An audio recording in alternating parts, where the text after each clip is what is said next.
Donc, comme je disais, il s'agit d'une technologie open source. Donc, le code nous appartient et on peut faire avec ce qu'on veut.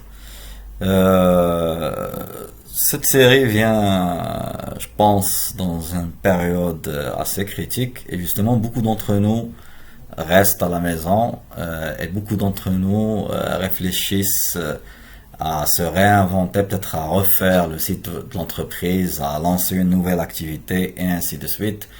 Donc c'est pour ça que j'ai décidé de lancer aujourd'hui cette série de vidéos. Effectivement,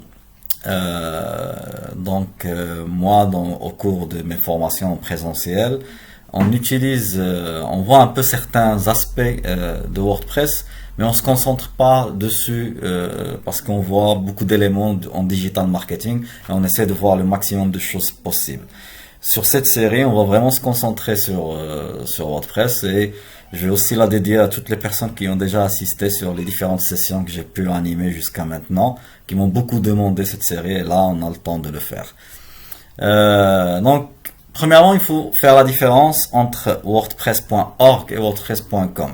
Donc, WordPress.org étant la technologie open source, c'est là où on va aller télécharger justement les fichiers de WordPress pour l'installer dans un serveur.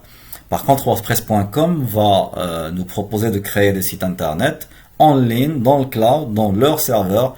Et bien sûr, c'est un abonnement mensuel qu'il faut payer en contrepartie du service.